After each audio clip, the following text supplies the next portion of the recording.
لال پل کی اگر بات کی جائے، لال پل پہ نجائز تجاوزہ جو مافیا تھی انہوں نے سینٹر میں چلے جاتے تھے اور ٹریفک وہاں پہ جا کے، ایک تو چھوٹا پھاٹک تھا وہاں پہ ٹریفک بلاک ہوتی، جیسے ہی وہ ٹریفک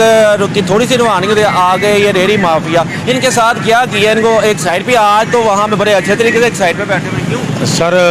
الحمدللہ ہم نے کچھ بھی نہیں کیا، ان کو سب کو اکٹھا کر کے آپ نے میری ویڈیوز دیکھی ہوں گی، جہاں پہ بھی میں جاتا ہوں تمام ریڑھی بان کو، تمام رکشے والوں کو اکٹھا کر کے ایک اچھے طریقے سے ان کو سمجھاتے ہیں، ان کو ایک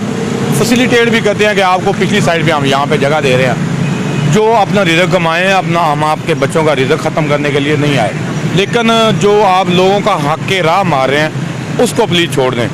جو بندہ جو ہے وہ پھر ہماری انسٹرکشنز پہ عمل کرتا ہے الحمدللہ اس کے ساتھ کھڑے ہیں، اور جو نہیں کرتا یہ ایک طرح کی پالیسی ہے، اور ہم چاہتے نہیں ہیں سختی کرنا، لیکن جو جان بوجھ کے چاہے کہ نہیں میرے اوپر کرو پھر اس کے لیے کرنی پڑتی ہے.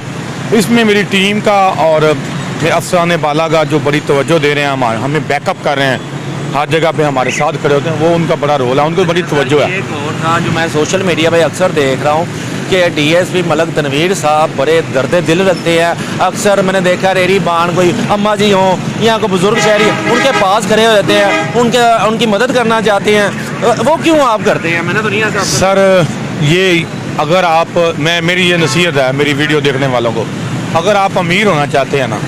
اور آپ چاہتے ہیں کہ کبھی زندگی میں کسی سے مانگے نہیں، تو آپ دو طرح کے لوگ دنیا میں ہوتے ہیں، ایک ہاتھ نیچے کرنے والے اور ایک مانگنے والے. تو آپ اپنا ہاتھ کسی کو دینے والا بنا دیں تو انشاءاللہ آپ کی تمام مشکلات خود بے خود ہی آسان ہو جائیں. اللہ تعالیٰ کا وعدہ ہے کہ جو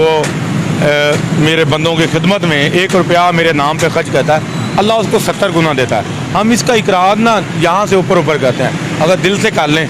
تو یقین بھی دل سے کر لیں اور یہاں ہی دل سے اقرار کر لیں اور ان کی دعائیں لیں. یہ دعائیں جو ہیں انہوں نے ہمیں بچانا ہے، تو آپ کی تمام مشکلات حل ہو جائیں گی انشاءاللہ.